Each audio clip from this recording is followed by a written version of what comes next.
Exodus 1. The Israelites in Egypt.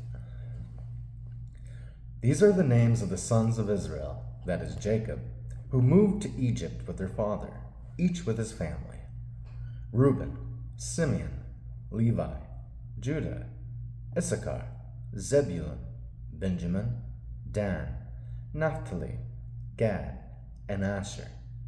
In all, Jacob had 70 descendants in Egypt, including Joseph, who was already there.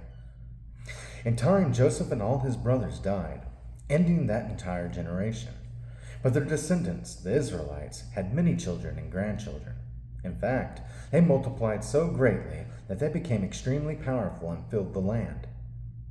Eventually, a new king came to power in Egypt who knew nothing about Joseph or what he had done. He said to his people, "Look, the people of Israel now outnumber us and are stronger than we are. We must make a plan to keep them from growing even more. If we don't, and if war breaks out, they will join our enemies and fight against us. Then they will escape from the country." So the Egyptians made the Israelites their slaves. They appointed brutal slave drivers over them, hoping to wear them down with crushing labor. They forced them to build the cities of Pithom and Ramses as supply centers for the king. But the more the Egyptians oppressed them, the more the Israelites multiplied and spread, and the more alarmed the Egyptians became. So the Egyptians worked the people of Israel without mercy. They made their lives bitter, forcing them to mix mortar and make bricks and do all the work in the fields. They were ruthless in all their demands. Then Pharaoh, the king of Egypt, gave this order to the Hebrew midwives, Shiphrah and Puah: "When you help the Hebrew women as they give birth, watch as they deliver. If the baby is a boy, kill him. If it is a girl, let her live." But because the midwives feared God, they refused to obey the king's orders. They allowed the boys to live too.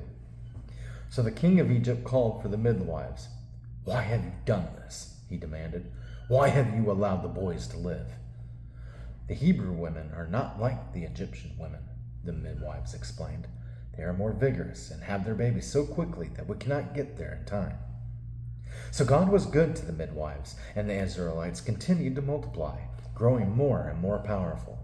And because the midwives feared God, he gave them families of their own. Then Pharaoh gave this order to all his people: "Throw every newborn Hebrew boy into the Nile River, but you may let the girls live."